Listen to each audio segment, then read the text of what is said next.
Please stand clear of the doors. Por favor, manténganse alejado de las puertas.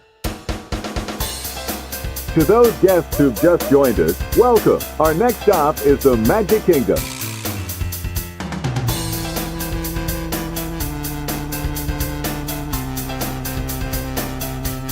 Ladies and gentlemen, we are approaching our station at the entrance to Main Street, USA, gateway to the 7 theme lands of the Magic Kingdom.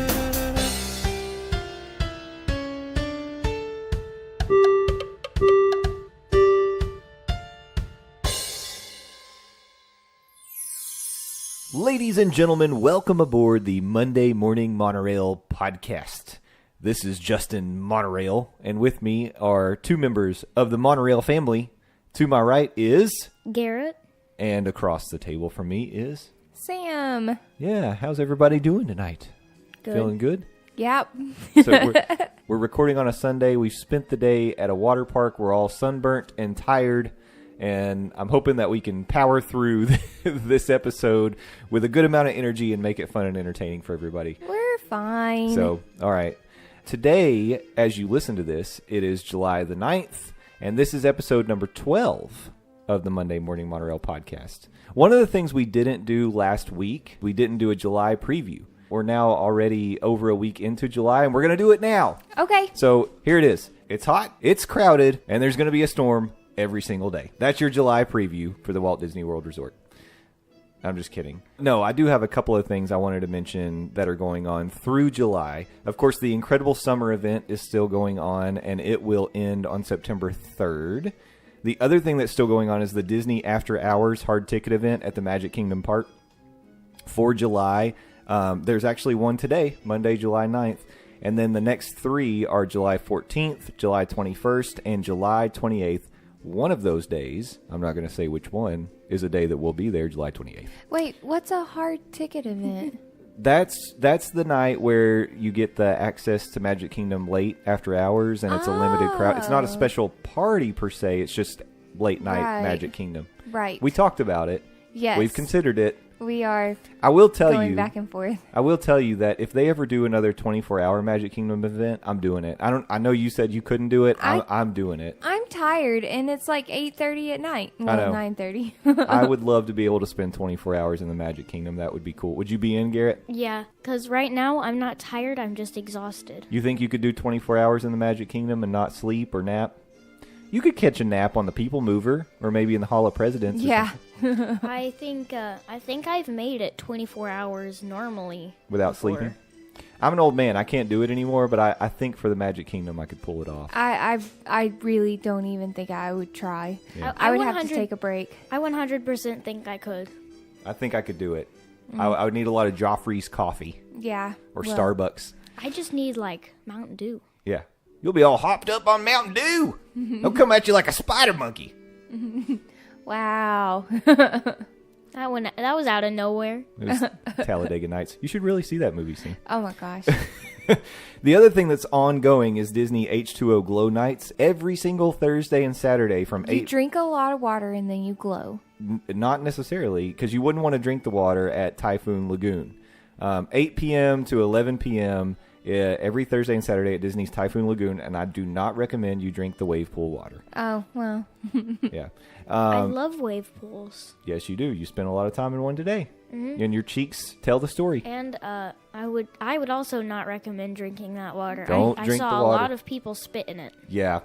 And we were chased out of the lazy river today for a mysterious reason. See, I told you all, I am not a big fan of water parks, and it's specifically for this reason. I like the slides, the wave pool. I love the lazy river. I like the idea of the lazy river. If I could have that thing to myself, that'd be great. That would be amazing. Yeah. I don't really want all those kids swimming around doing Swooping. whatever kids do. Yeah, let's not even get into that.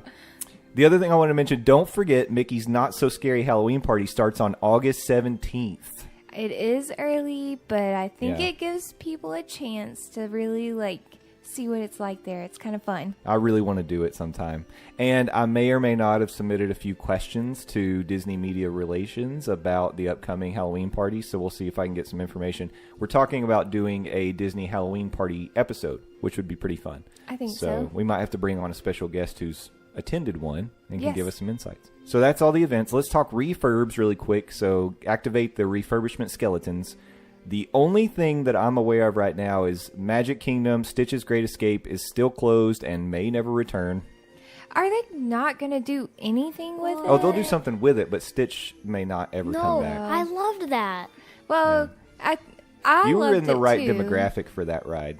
It was amazing. It was like Stitch was really there. I like Stitch too. I'm a Stitch fan. I wasn't a big fan of Stitch's Great Escape, mostly because I was a big fan of the alien extraterrestrial encounter that used to be in that spot. You would have freaked out about it, but it was super cool. Yeah. Especially the pre-show. You can't beat the pre-show for that one. I like the Stitch one because it's like at that one point where it's like all dark and then the lights come on and Stitch is like in different Bouncing all over places. the place. Yeah. It was He cool. burped. It was cool. It was no alien extraterrestrial, but it was still pretty cool. And actually, to be honest, it's no Mission to Mars. That was there before that. I actually really liked Mission to Mars, too. I never went to that. You missed out. The other things that are currently closed are Liberty Square Riverboat, but it's expected to be back up July 20th. And then actually nothing currently refurbing at Epcot, Hollywood Studios. Well, quote-unquote, nothing refurbing at Hollywood Studios and Animal Kingdom. So everything else is wide open. It's summertime. They know the crowds are coming. They can't shut stuff down. You don't want to shut down something like Haunted Mansion when the crowds are there. Oh, no. I would literally, if I didn't know ahead of time and I showed up and Haunted Mansion was closed, I would have a Disney breakdown the minute I walked onto Main Street. That would not be good. All right, so those are the July events, refurbs, and now it's time to get into the news. Just to give you a quick intro into what we're going to get into today, we got a few news items. We'll have M3 4D, Landon Returns. We'll be talking Hall of Presidents today, and then we're going to wrap. Boring. No, don't say that. It's fine. It's good. It looked I like know, real I'm people. just See, kidding. First time. that's what I'm saying. I actually, I don't want to sound like everyone else who was amazed by it, but I did think it was actual people at first. Okay, well, see, that's a good preview, Garrett. I want people to listen to the Hall of Presidents segment because I may have said those exact words. I believed that they were real people when I was your age. Yeah. I also believed that it was boring whenever I went. Of course you I'm did. just kidding. Okay, news items. Number 1, overnight construction is going to impact the Magic Kingdom entertainment on select dates in July. So this actually came from www.info.com. It was an article by Stephen Porter. I want to give credit where credit is due. On July 12th, 16th, 19th, 26th, and 30th, there's going to be some overnight concrete work that's going to impact daytime operations on the Main Street Trolley Show and the Move It, Shake It, Dance It, Play It, Smack It, Pass It, whatever, street party in Magic Kingdom. Wow. Pop it, hop it, squeeze it, twist it. So on those dates, the trolley show will be using the Main Street Ranch Wagon instead of the Main Street Trolley, and the Move It, Shake It, Dance It, Spin It, Squeeze It, Pull It Isn't street that a party. song where it's like no, Stop-O-Matic or something? no, it's the Bop It thing. Is that what it's called, the Bop It? Yeah, Boppets. But that'll be temporarily canceled, so no moving it, shaking it, or dancing it, or playing it.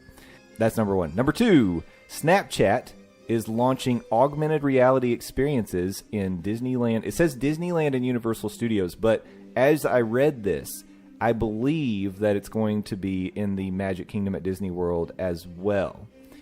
So it said, for the first time ever, Snapchat's launching AR experiences with all 3 major theme park operators, Disney, Universal, and Six Flags. The Minions are taking Universal over, and then at Disney, you're actually going to be able to do things like turn yourself into Mickey and Minnie with the new Snapchat filters. Snapchat needs something to boost them back up. It's fallen off for Yeah. sure. This was a quote from Snapchat VP of Partnerships, Ben Schwerin. We love working with our partners, Disney, Universal, and Warner Brothers, to create augmented reality experiences that allow our users to connect with some of their favorite characters in totally new ways. We can't wait for Snapchappers to have fun with these lenses when they visit the parks. And then this was a quote from an unnamed Disney park spokesperson. Oh, there you go. They said, our fans are loving the Mickey Mouse and Minnie Mouse Snapchat lenses, which is just one of the many ways we are using the growing popularity of mobile technology to take the guest experience to the next level. Along with offerings like the all-new Play Disney Parks app, we can't wait to use this amazing technology to connect Disney Parks guests with even more of their favorite characters and stories. The reason I bring this up, first of all, is because of the Play Disney Parks app, but also because I just feel like we're seeing a real trend in the Disney parks to moving towards a lot more connectivity and reliance on mobile technology to augment and enhance your experience in the parks. Maybe they need to get cell towers in there then to help with people's access to the internet. They could decorate one. That's right. Hide them. They could have like Stitch climbing one. Okay, so yeah, that's one way to do it if they put a tower in, like put characters on it, but they could also camouflage them.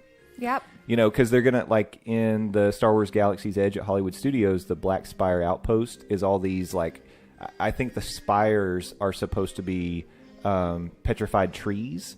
Those could be cell towers. Mm-hmm. Or at least Wi-Fi towers, right? Because as Kevin shared with us from his previous trip, the Wi-Fi is still not great across Disney parks. So that's one thing. But the other thing is we saw a major outage this past week of the Disney Parks app and the My Disney experience on the website that was impacting people trying to make dining reservations and fast passes. Apparently, if you already had the reservations, you could still use them. But as far as trying to modify anything or make new reservations, and it was about 4 or 5 hours. Oh no! That everything was down. The servers were down, and it not only impacted Disney, it was like ESPN's website and everything because they're all connected. Yeah, right. So anyway, soon to be Fox. That's something that they need to address and make it more stable. And I don't know. I think the kids that are coming up these days are going to be really cool with this whole concept of it being, a multimedia experience in the parks. Garrett, Seems pretty cool. Do you plan on downloading the Play Disney Parks app so you can play the games and stuff while we're waiting in lines? Yeah. Yeah. Lines are boring. Right. Unless it's one of the interactive queues, because those are really fun. Yeah. And see, these, I've noticed that they've got, like, for example, there's a game that you can play while waiting in line for Slinky Dog, and there's going to be a game you can play waiting in line for Toy Story Mania. The Slinky Dog one would really help. It would. But, hey, update from our previous complaints of how long the Toy Story Land lines were looking when we looked from opening day in the first couple of days. It looks like it's leveled off quite a bit. Yeah. Hopefully, Nice. Hopefully it won't be so bad when we get there. Yeah. I mean, we were looking at lines that at least they were posting wait times of like 300 minutes. Mm-hmm. And now when we check, what we've been seeing is like 60 to 90, which That's is a lot better. Totally normal. It's not like, I was a little concerned it was going to be like Flight of Passage or Frozen Ever After and be 3-hour waits for months. Actually, the waits are still horrendous for Flight of Passage, so thank goodness I got the fast passes. Yeah, definitely. But Slinky Dog's been like 45 minutes, 60 minutes. That's manageable. Yeah. I wish a lot Peaches and better. Cream would level off. Yeah, that's not Wasn't going to it happen. like 3 hours before? It what? 3-4 hours? Yeah. Jeez. Yeah, and we weren't going to wait in that line, but now it's really started to normalize, which is kind of crazy. It happened so quickly. Mm-hmm. I really thought for the 4th of July weekend it was still going to be pretty nuts in there, but it looks like it's gotten a lot better. So good news if you're planning on traveling down and you wanted to see Toy Story Land, and again, it really looks like you want to experience that place at night. The alien swirling saucers look so cool at night. Oh, yeah. I really want to go in that land at night, definitely. Toy Story Land at night. Yeah, looks like it'd be awesome. One last thing, and I wanted to tell you guys about this because it's going to be in effect when we visit the parks here in a couple weeks. Disney Springs announces weekend Beat the Heat DJ dance party through August 12th. The folks at Disney Springs are inviting guests to stop by the splash pad near Once Upon a Toy for the new Beat the Heat DJ dance party. This lively party will take place every Friday, Saturday, and Sunday night beginning at 6 p.m. and lasting until 10 p.m. So bring the kids to the splash and play, enjoy cool refreshments and sweet treats, plus games for the whole family until August 12th. So it's just a little enhancement to the Disney Springs. I don't know that we'll necessarily go play on the splash pad when we go to Disney Springs because we've got a fancy dinner at Morimoto that night. Yes. But I just wanted to bring it up because it is something you could do if Disney Springs really has become a destination. You know, it's not necessarily a place that you go and just do some shopping and maybe grab a bite to eat. It's a place where people are spending like a day of their vacation. We're planning to do that. Yeah. So And I'm planning to go shopping. You're planning to shop. I'm planning to eat. I definitely feel like we need to stop by and, maybe do some of this barbecue and yes, the craft beer. I and want to barbecue do thing. that for sure. Yeah, a couple of places and grab a little extra. So I agree. yeah. I'm hoping to see some cool stuff. Well, I think you're gonna see some cool stuff. Mm-hmm. Like, isn't that where the Lego store was? Mm-hmm. That was really cool. Still have the Lego store. Yeah. Those sculptures. We get to see the refurbished World of Disney store. Now that they've kind of upgraded that and made it look more Disney Springsy, it's fully open now. Nice. So that'll be cool. Yeah, a lot of cool stuff. I'm excited because, again, our trip, we're planning to do a lot of first-time things for us. And I don't know, I think we're going to have a whole lot to talk about. Yeah, I think so. It's going to be a lot of fun. Yeah. All right. Well, that wraps up the news. I don't really have anything else to share. So if there are no objections, I say we move it along to Disney Deep Dive with the Dawes. Have fun. All right. Next stop, M3-4D.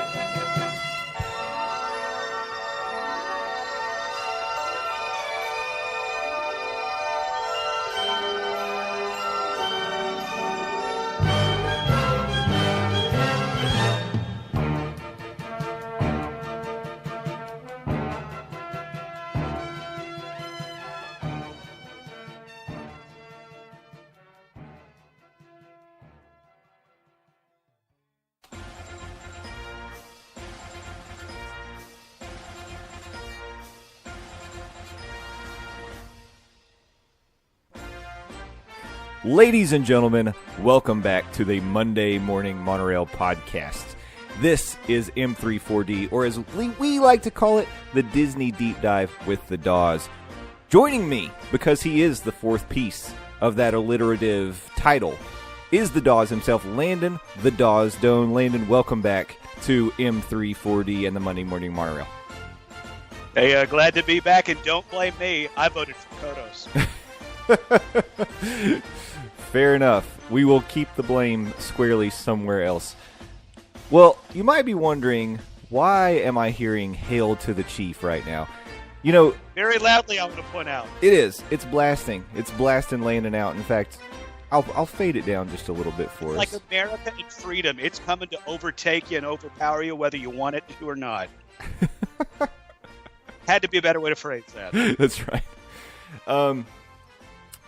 This show, or the attraction we're focusing on today, it probably would have been a little more appropriate last weekend for our 4th of July Independence Day Spectacular, but our schedule got bumped back a week because of Kevin taking over a whole program, and then Lana got bumped. And let's not get on to all the gory details. The point is, we're getting to it now because today we're going to focus as kind of a post-4th of July tribute on an attraction, again, a day one attraction to the Magic Kingdom Park. No, that's not the way to frame it. Frame it that we're getting a jump on 4th of July 2019. So it's true. We're a year ahead of time, as we tend to be. We're futuristic like that. And that's the way we're going to spin it. We are celebrating 4th of July 2019. And you know what? That kind of feels appropriate because all of the holidays just keep kind of expanding their celebratory periods. Disney's guilty of it too. I think we talked about it on last week's podcast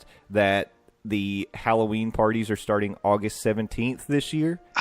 I like Halloween, and I like the way Disney does Halloween. That just seems way too early. Can we at least wait until like the second week of college football to maybe start talking about it? Like, come on, guys. Yeah, that's still squarely in the summertime, not even fall. But in that spirit, we are celebrating next year's 4th of July by talking about, I haven't even announced it yet. You should probably get around to doing that. The day one attraction, one of the most technologically advanced day one attractions because it's full of animatronics, and it is, of course, the Hall of Presidents. And I wish I could just kick right back into Hail the Chief, but I'm afraid what that'll do to the podcast.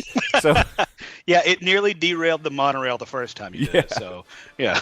we can't get too fancy over here. We're going to stay in our lane. So let's start the way we normally do, and that is with a little introduction to the attraction itself, because what you might be saying, I'd be shocked if you're saying this to me, but what you might be saying to me is, Justin, I'm not totally sure what the Hall of Presidents is. Well, it is you could call it a multimedia presentation, movie and show, lasting about 25 minutes, located in Liberty Square. You are going to be treated to a very patriotic film in the beginning that kind of tells you about the story of America in a very touching and inspirational way. And then, after the video concludes, the curtains rise, and we get to see all 44. Here's something else you might say to me right now. But Justin, there's been 45 presidents. Yes, you're correct. But yeah, what's up with that? You're not considering Grover Cleveland served 2 non-consecutive terms. So technically, oh snap, he's the 22nd and the 24th president, y'all. That's right. So there are only 44, but that's a lot. That's a lot of animatronics on stage.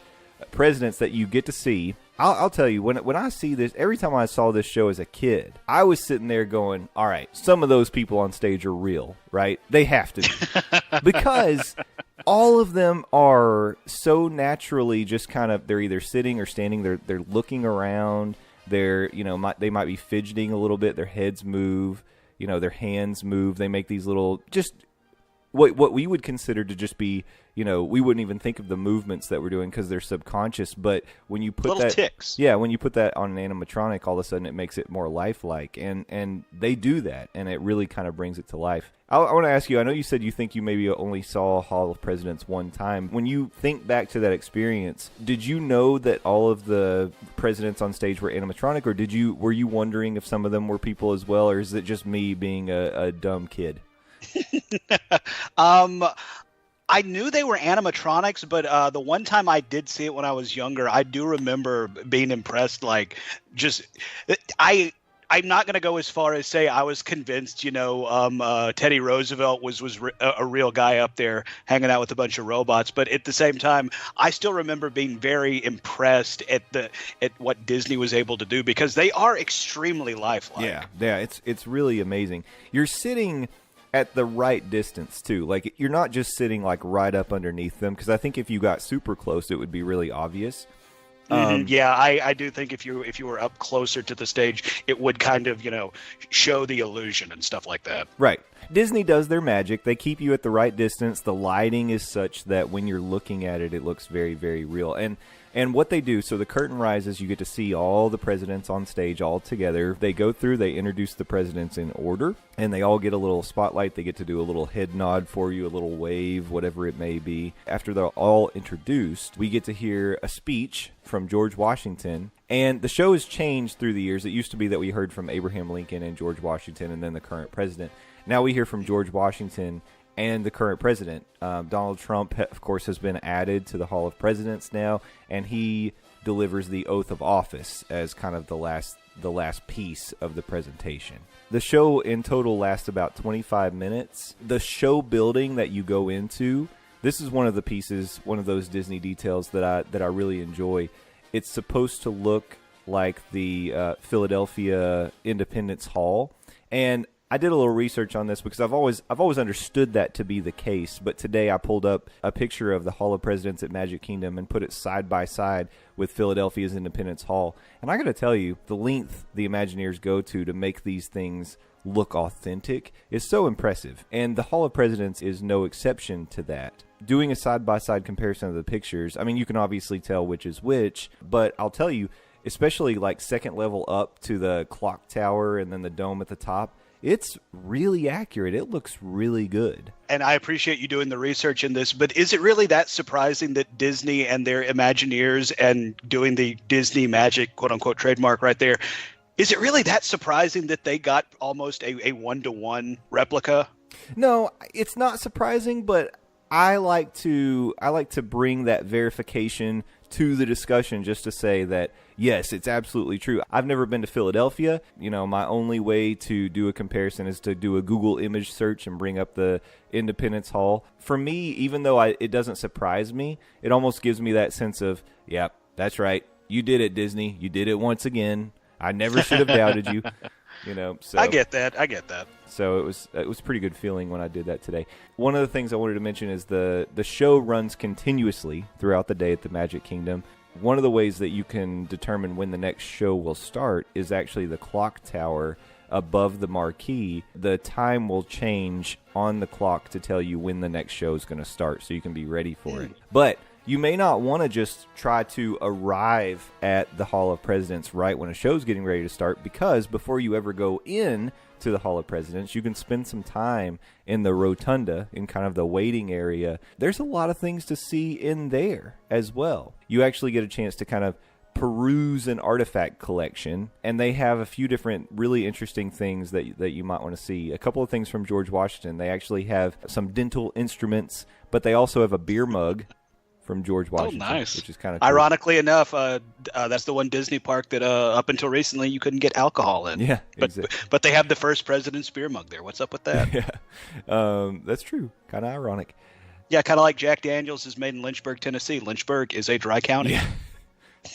True facts. They have Abraham Lincoln's leather portfolio, a microscope that was owned by John Quincy Adams, a golf club that was owned by Woodrow Wilson, and a powder horn used by Theodore Roosevelt. So lots of, and not to mention the portraits too. They have portraits of the presidents on the walls. And there's one other thing that I wanted to mention in this room that you can't see anywhere else except for in Washington, D.C., in our nation's capital. Do you know what I'm referring to, Landon? I do, but I would like for you to say it because I don't want to take away your dramatic reveal. Oh, I'm totally fine if you want to show that you've got the knowledge. Go ahead. No, it's not that I have the knowledge. It's just that I happen to follow a certain Monday morning monorail podcast on Twitter. Okay. And I saw you put this on Twitter. Okay. Well, it is the Grand Seal of the president. It's actually the only place in the country that you can actually see that seal displayed outside of Washington, D.C. And that's really cool. I know I just asked you, are you really that surprised they were able to pull off the, almost one-to-one recreation? But to have that, and like you said, the only other place in the world you're going to see that is in Washington, D.C. at the real thing. So I think that's super cool. And you talk about all the artifacts in the queue to get into the Hall of Presidents. Of course, we know Disney does really cool things in the queues leading up to the rides, but it's like, I think that right there is just really neat. Yeah, and it literally took an act of Congress to allow that to happen, which, I mean, if you guys don't think that Disney influences the world, you're wrong. Yeah, we're just living on Mickey's planet. So a couple of things I thought were pretty interesting about the backstory of this ride, or attraction, I should say. Originally, Walt Disney wanted an attraction similar to this, and he wanted it to be called One Nation Under God. And he was going to have this actually debut in Disneyland in Anaheim. When the Disneyland became such a huge success, they actually proposed an extension of Main Street USA that they wanted to call Liberty Street at Edison Square. Now, the figures were going to be, the presidents were still going to be in there, but they were going to be wax figures of the presidents. Yeah. Because that's exactly the type of material you want in a humid, very hot climate. Nothing but wax figures. Just wax it up. Go wade through the presidents in the Hall of Presidents.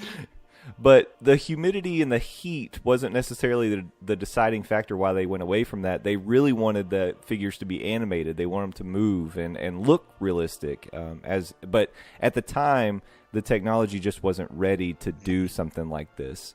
So Disney decided to collaborate with his Imagineers of WED Enterprises to try to make the first audio animatronic figure. And the first one they made was Abraham Lincoln. this was the show that actually ended up debuting at Disneyland, which was the Great Moments with Mr. Lincoln show, where Abraham Lincoln's actually sitting in a chair. He actually gets to stand up, give a speech. The first time you would ever have been able to see this was at the 1964-1965 New York World's Fair. They developed this technology. The show was really just Lincoln giving a speech. He gave kind of his greatest hits for about 5 to 7 minutes, and then that was it. They decided that this was kind of the building block that they needed to go ahead and build out that One Nation Under God show. Oftentimes when we're talking about these day one attractions at Magic Kingdom Park, there's a lot of things that were kind of in development at the time that Walt Disney passed away. This is another one of those examples because Walt Disney died in 1966. But at this time, of course, Walt Disney World Resort was already being developed, and they knew that this was one of those things that it meant a lot to Walt, and they wanted to make it happen in the parks.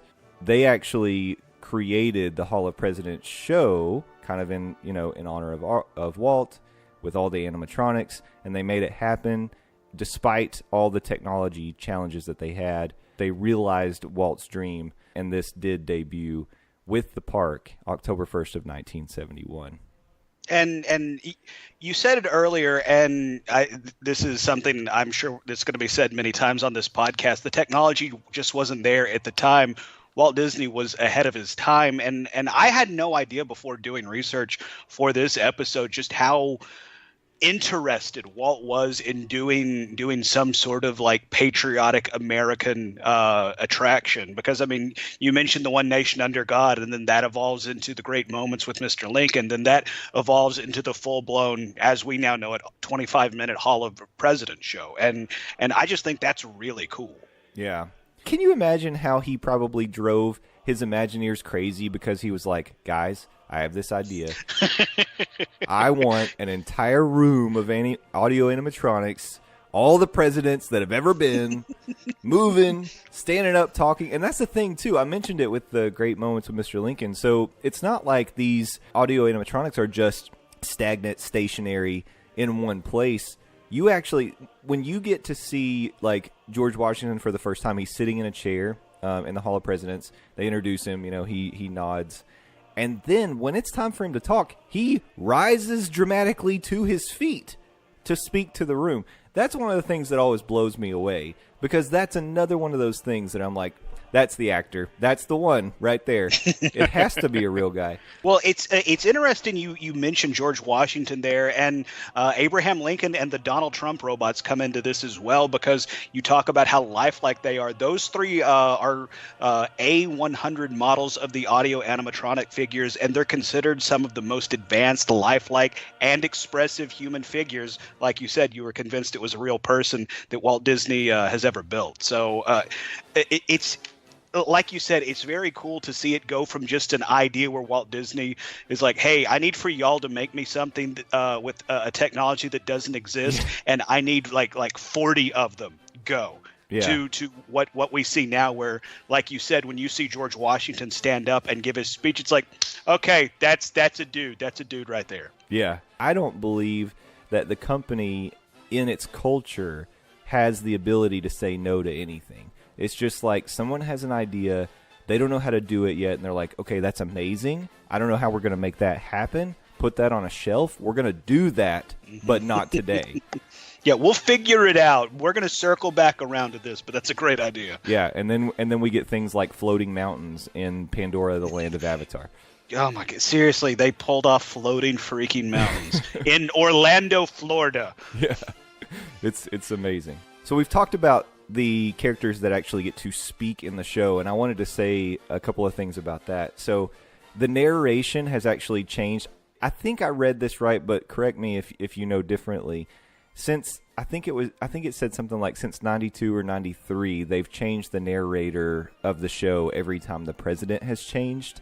So for Barack Obama, when he was actually the sitting president, Morgan Freeman was the narrator of the show.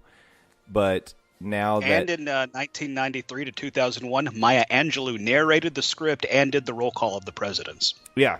So it's changed throughout the years. The current narrator is a actress named Joy Vandervoort Cobb, And you might have seen her in the show Army Wives. She took over in 2017 when the show reopened, when they introduced Donald Trump. And George Washington is actually voiced by someone named David Morse, who actually played George Washington in HBO's miniseries John Adams.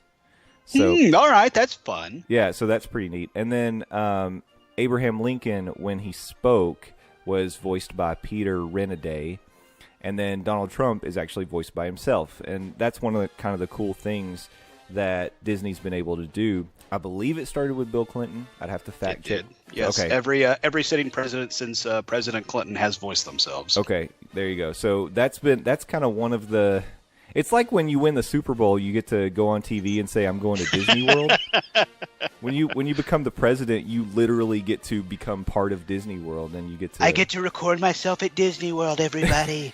There it is. I knew we would hear Donald Trump. There Sorry. it was. It's okay. But yeah, I mean, that's pretty cool. And it's cool that all the presidents have done it. Landon, we wanted to talk a little bit about when they were updating the show to include Donald Trump. There was a lot of noise around how long the show was down, and people were saying that it was due to maybe some issues they were having getting the recording, or maybe some issues with the audio animatronic. But you told me today that wasn't necessarily the case. Yeah, in doing research for this episode, I discovered that the time that the Hall of Presidents was closed from the time President Trump was elected, it's almost the exact amount of time as it was shut down when President Obama was elected. It's like, obviously, whenever you have to refigure a show to introduce a new robot who is, oh, by the way, going to be a very prominent figure because it does represent the leader of the free world, it's going to take a little bit of time. And I just remember it's like there was a big hullabaloo about how long it was taking, and some people were saying that that liberal Disney was trying to silence it or something. No, it was pretty much the exact same amount of time as it was from Obama to Trump. And I'm willing to bet if I was to go back and look, it would have been the same time from Clinton to Bush and from Bush to Obama. So it's like Disney is very good at what they do, and it's almost like they have this down to a science, and it's on a schedule or something. Yeah. Yeah, I would agree with that. You know, and they have to wait before they start developing that animatronic until they know who the next president's going to be. And then it's just kind of racing the clock, right? So it takes time to develop a lifelike looking representation of whoever the president is. I will tell you this: when I was looking at pictures of the Hall of Presidents today, I watched a few clips and different things. And one of the things that I probably think about this every time I see the Hall of Presidents is, man, our presidents used to dress way cooler than they do today.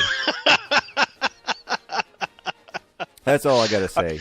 Are you saying we need to implement some Hamilton-looking stuff going on? I'd be down with it. I think that is a sharp look. I like those three-piece suits. I like the frilly shirts. I like that. How do you feel about wigs, man? Because wigs were a very important part of that ensemble. I actually was thinking about that too, and I was like, it kind of brings this, almost a regal kind of a feel to it. Those powder wigs, I like that a little bit. Yeah, regal's a good way to describe that. I mean, I feel what you're saying when you say that. I like those long coats and the pocket watches, man. How you feel about monocles? Are you for them or against them? I'm pro monocle. I think that's a smart look. All right, so was I. Yeah, it's. Oh wait, so sorry, I misheard you. That was pretty good. Thank you, I appreciate it.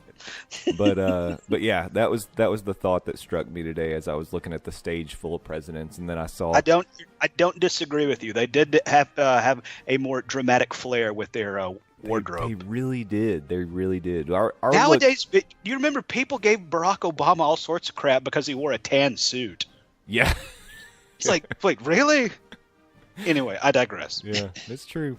Those were really the facts that I had for the Hall of Presidents today. Obviously, now that we're talking about fashion and style, I've kind of run dry with my facts and the research that I did. Before we wrap up, I do want to give a shout out to a certain professor from Columbia University I discovered in my research, Eric Fauner or Forner, I'm really sorry, Professor. He was very important to persuading various Disney executives, most notably then Disney CEO Michael Eisner, to adapt the show in the early 90s. So we previously mentioned the great moments with Mr. Lincoln. He was actually responsible for convincing Disney to rewrite Lincoln's speech, because up until that point, it was nearly identical to what Lincoln had been saying ever since the beginning of Great Moments with Mr. Lincoln. So I do want to give a tip of the cap to the professor real quick. So I did want to add this while we're wrapping up on the facts here. I would be remiss if I didn't mention this, and we do a good job, I think, of specifically talking about the Imagineers and the people involved in designing and developing these things. There was one guy that was responsible for sculpting all of the president's animatronics up through George W. Bush, and his name was Blaine Gibson. So everyone from George Washington to George W. Bush was actually created by Disney legend Blaine Gibson. And then for Barack Obama and Donald Trump, Blaine Gibson's apprentice, Valerie Edwards, actually took over and has sculpted the last couple. So I just want to say, you want to talk about like a specific skill to have? Like, that's impressive. And, you know, it's another one of the examples, too, of someone who just a long time Disney, you know, Imagineer, cast member kind of thing, who the company was loyal to, who did a great job and stuck there with them for a very long time. Now we have Valerie Edwards, and I'm sure that she'll carry that torch for just as long. So she's got 2 down. That means that she's got another 42 presidents.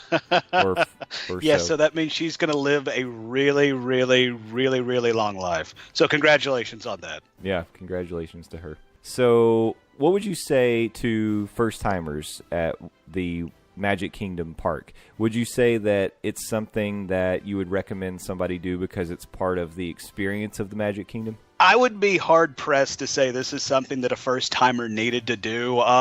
When I took my cousin Logan for the first time, this didn't even enter my thought process, if I'm being completely honest. I already mentioned the long run time, and it's not a roller coaster or even a ride for that matter, though Google gives it 4.4 stars out of 5, so I don't know if that has any sway on your influence. But to me, this is not going to be a ride or an attraction that I'm like, by God, I got to stand in line so I can see some robot presidents. I will say, I don't think you ever really have to stand in line for this.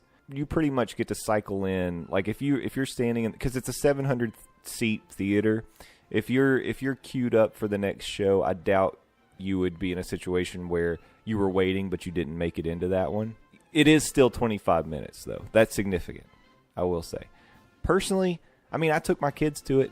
You know, we did it when we went 4 years ago. I felt like it was something I wanted them to experience because the advanced audio animatronics, it's such a great example of that. Like, I mean, I know you see audio animatronics in Pirates. You see them in Haunted Mansion. You see them in Spaceship Earth, but Spaceship Earth's another really good example. What about Avatar World?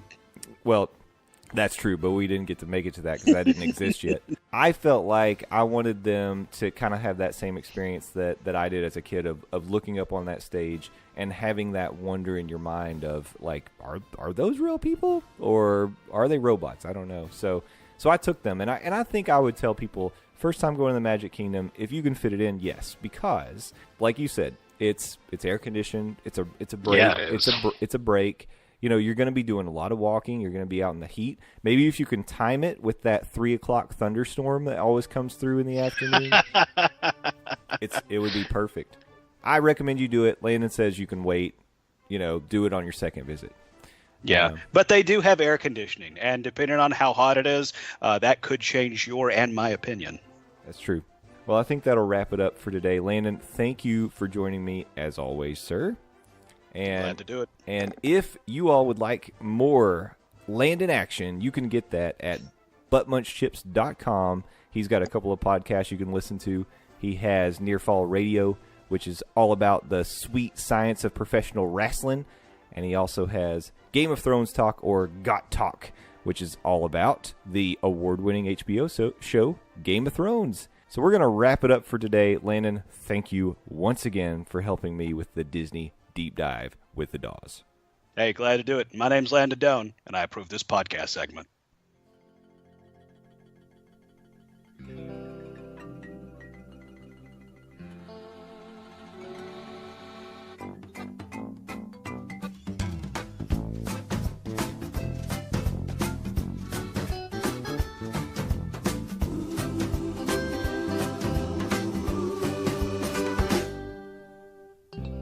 Welcome back to the Monday Morning Monorail podcast. I hope you enjoyed M340. I'm going to tell you a little something.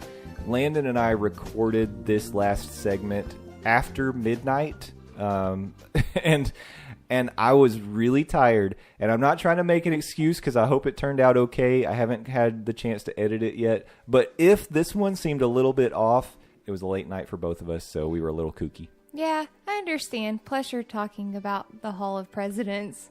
I'm just Which is kidding. something I enjoy. I know. I actually am. I find it very impressive, the animatronics and stuff. I think it's really neat. Everybody walks out of Hall of Presidents feeling like Sam Eagle, so patriotic, ready to just like start singing the Star Spangled Banner. Oh, I don't think I ever felt that way. You feel like Sam Eagle? No. I do. I felt more like the Tasmanian devil. Oh, good grief. I was like, let's run! No.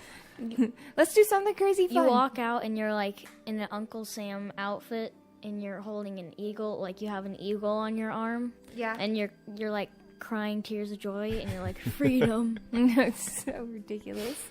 For the third and final segment for today's show, we are going to do part 3 of the Planning a Walt Disney World Vacation. And the subject today is determining whether to stay on or off Disney property. I was actually going to try to tackle 2 subjects today. I was going to do that, and then I was going to also include picking how to pick a Walt Disney World, like the right Walt Disney World hotel for you. But I think that's almost a whole show subject. Yeah. So I kind of feel like we ought to hold off on that one until next time. I agree.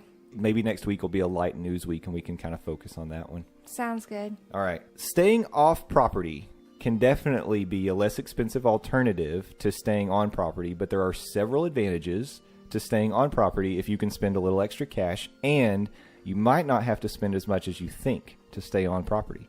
So we're going to talk about things to consider for both. I'm going to try to be very unbiased, but to be very transparent, we are a on-property family. Mm-hmm. We like being in the Disney bubble. I love it. And I have experience staying off property. Yeah. So I can speak to that a little bit.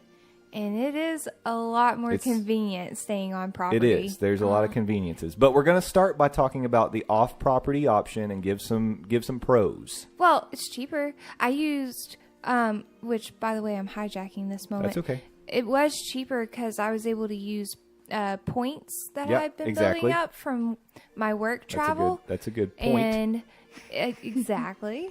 And so I was able to save a lot of money on the hotel room just because I had so many points to use. Yeah. So. Yeah, and the other side of that is if you're not using points, you could be at least gaining points if you stay at a Hilton or a Marriott or something like that. So, and they have very good rewards programs. And the people at the hotel, they may not be like doing the cast member courtesy stuff, but they're still pretty awesome because at least they were to me, you know, but I also stayed at their hotel exclusively for all of my travel. Right. So you were a valuable rewards member to them. Yeah. So they were really made cool. a difference. You're a VIP. So I will say that staying off property, your dollar can go much farther in terms of the quality of accommodations that you can get.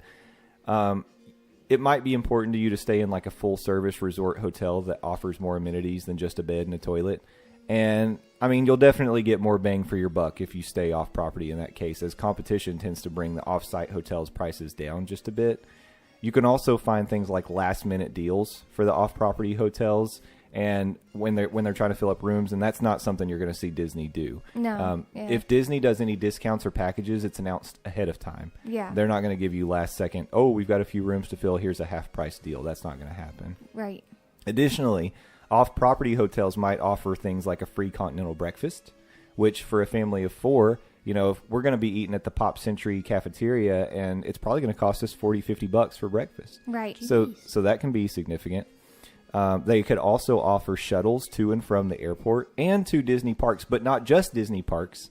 They'll take you to the other parks that shall not be named in the Orlando area. And that is the case. They took us to the park whenever we went, and we stayed at the Disney Hilton, and they took us to the park, but they do not pick you up if you're in the after hours. Yeah, if you stay parties. after hours, that's right. That's one of the things you have to factor in. That they're definitely.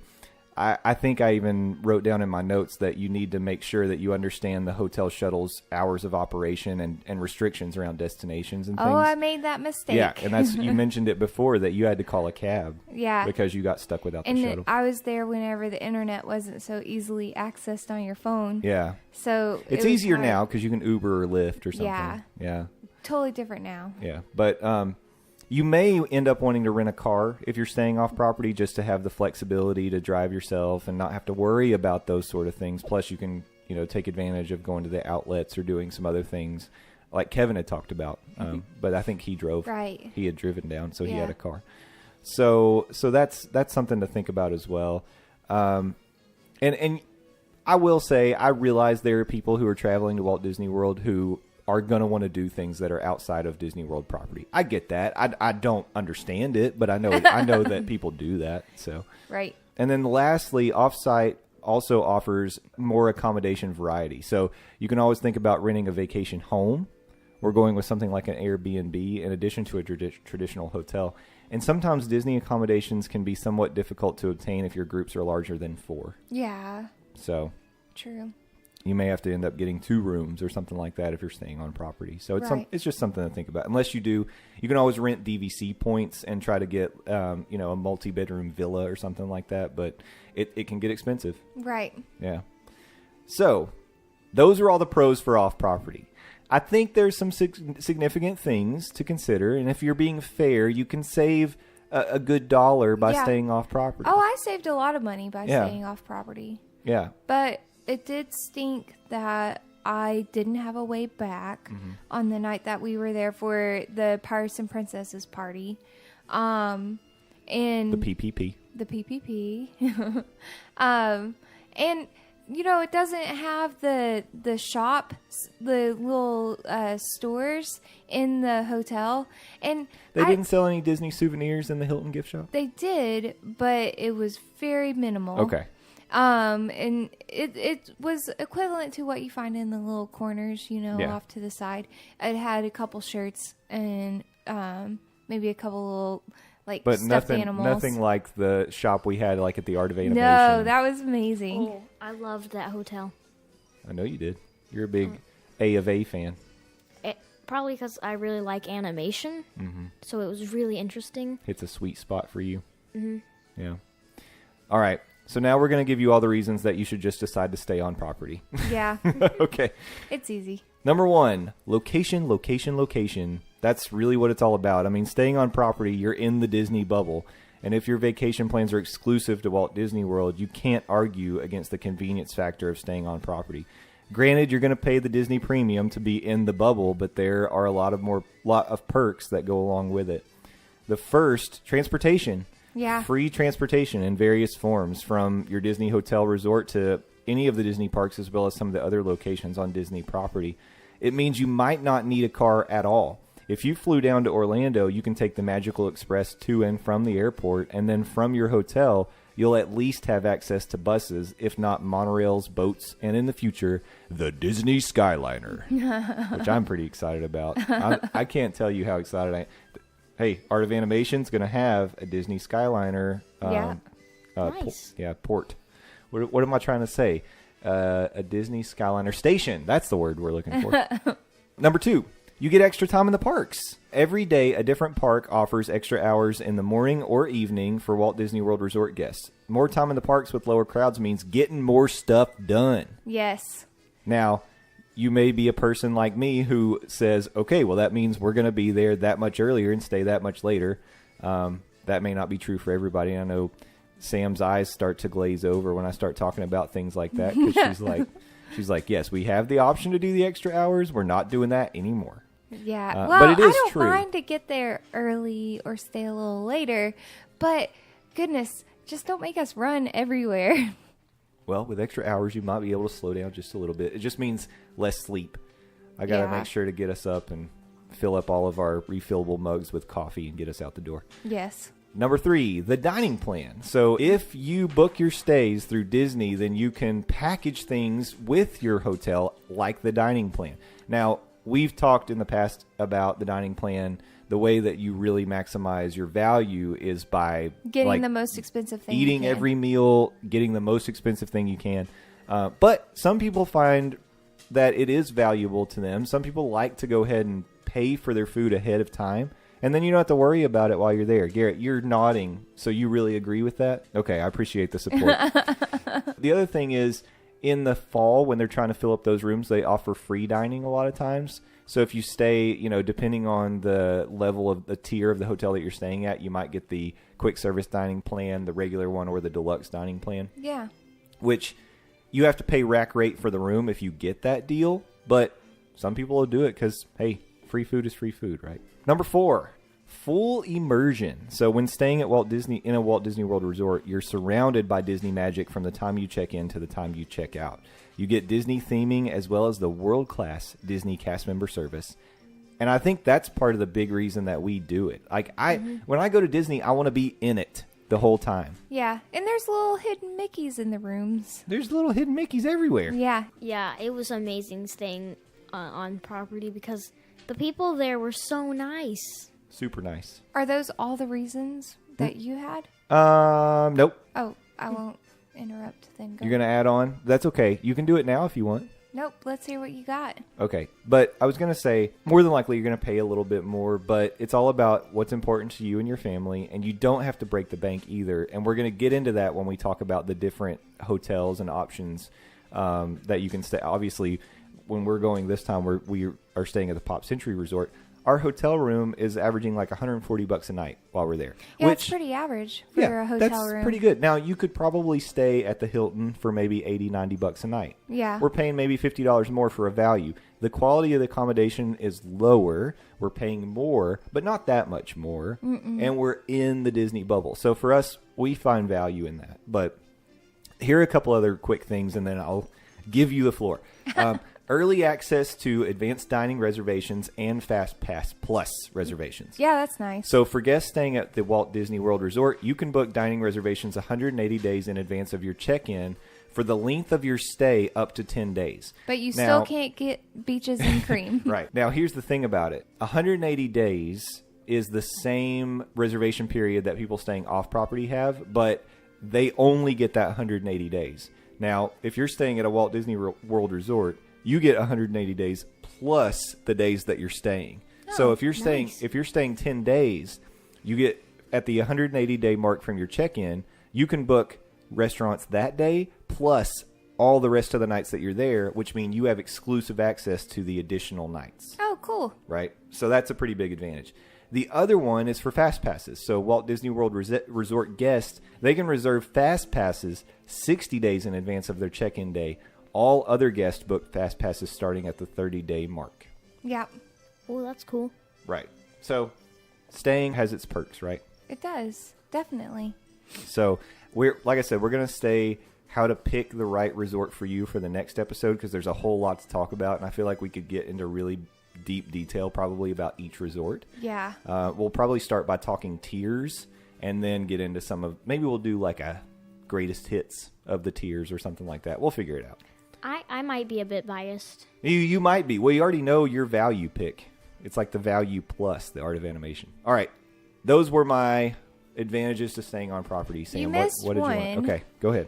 The other thing that's really good is when you stay on property, you purchase a mug and you get to go get free refills of drinks the whole time you're there. Yeah, the refillable mugs are very nice. Yeah. I mentioned them when I said I was going to get everybody coffee. You did mention them, but it's all the drinks, all the sodas, you can get sparkling water, soda, coffee, tea, all of that. So when we were coming back from the parks, we would always drop by and get a drink and take it back to the hotel.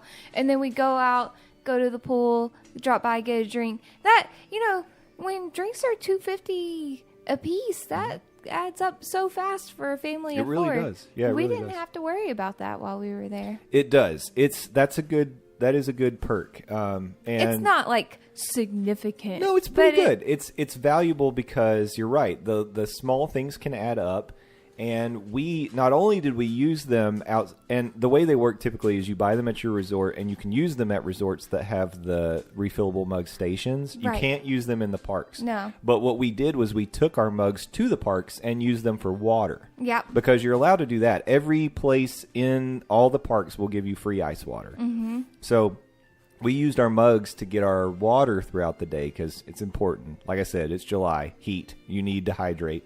So you got to get your water. And then, like you said, we would usually get a drink heading out in the morning, and we would get something as soon as we got back at night and take it back to the room. Yeah. So, and then when we went to the pool, all that stuff, go to the arcade. We got our money's worth from those mugs, and we still use them today. They make a nice souvenir afterwards. Yeah. Just used one over the weekend. Yeah. Well, that feels like a good place to end for today. So I want to say thank you all for listening again. I really appreciate all of your support and all the feedback. I wanted to give a special shout out to a couple of our Twitter followers and people that have been faithful listeners, faithful interactors. The first, I wanted to say a big hello, thank you, greetings to Dillo's Diz. So Frank Cardillo, the Improviser's Guide podcast, that's something you should definitely subscribe to. Check it out. They've got a couple of cool features. One is Wrestling Wednesday. He focuses on, just like we know Landon likes to talk about the sweet science of professional wrestling. So Frank likes to do that on Wednesdays. And then Thursday, he does Theme Park Thursday with his sister Jen. And they really focus on, of course, what theme parks do you think they're going to talk about? They're going to talk Disney. So shout out to the Dillo siblings. What's up? They're awesome. Yeah, appreciate everything that you do and all the shout outs that you give to us as well. The other big shout out I wanted to give is to a fellow named Mike Bellobraddock at Mike Bellobraddock. That is BELOBRADIC on Twitter. And the reason that he gets a special shout out today is because he gave us quite an awesome shout out this past week. He has a Walt Disney World blog that you all should definitely go out and check out, subscribe to it, read it. It's awesome. It's kind of about luxury touring and visiting the Walt Disney World Resort. Yeah. Yeah. Which I'm all about. If we could afford it, that's the way I would do it, Mike. We'd be all in. Yeah. But he did a very cool shout out for us, and he did actually a blog about 15 hidden gem Disney travel accounts to follow on Twitter, and he included us in that. So that was super cool. And we are little hidden gems. That's awesome. Yeah, and so I really appreciated that support from Mike, and I wanted to give you a virtual high five, and I hope that our modest little group of fans will go check you out and subscribe to your blog as well. Yeah, thanks, Mike. So lastly, I wanted to give a quick shout out to Nick Salcido at TTA_team_lead on Twitter for giving us the great feedback. Really appreciate the support. It seems like you're enjoying the planning podcast, so I hope you like this one as well. Yeah. And I really, when I get a tweet that's specifically responding to things we're talking about on the podcast, it just makes me feel all warm and fuzzy inside, and I really appreciate that. Yeah, and maybe Nick sometime would like to share his plan for a vacation with us. Yeah. Some tips, tricks, Yeah. suggestions, all that, Be all the awesome. like. And of course, as always, Disney Gratitude One, always interacting with us. WDW Minibar. WDW Minibar, My best Allison. friend. Yeah, she doesn't even know it. Yeah. Magic Lamp Vacations, a new follower, been interacting a lot with us. It sounds like they can help you if you're planning a Disney vacation. You might want to reach out to them. And just so many to name. Don't forget Kevin, the Don't bird forget from Kevin. Up. I mean, the guy who came on. The Mouse Knows Best. Yeah, the Mouse Knows Best podcast. Yeah, they're great. There's a lot of great Disney podcasts out there, and I really appreciate, because I feel like we've been welcomed into the family. So Yep. Thank you, guys. Very nice. All right. Well, I think we'll wrap it up for today. Garrett, what are your closing statements? Ostrich. Ostrich. There you go. And with that, we will see you all next week. Bye. Ladies and gentlemen, thank you for riding with us today. We hope you enjoyed the journey, and we look forward to seeing you again next week. Until then, we want to hear from you. Send us questions, comments, and suggestions on Twitter at Morning Monorail. Our email address is mondaymorningmonorail@gmail.com. You can also call our voicemail at 407-917-2144. As we approach the station, gather your belongings and please watch your step as you exit. See y'all.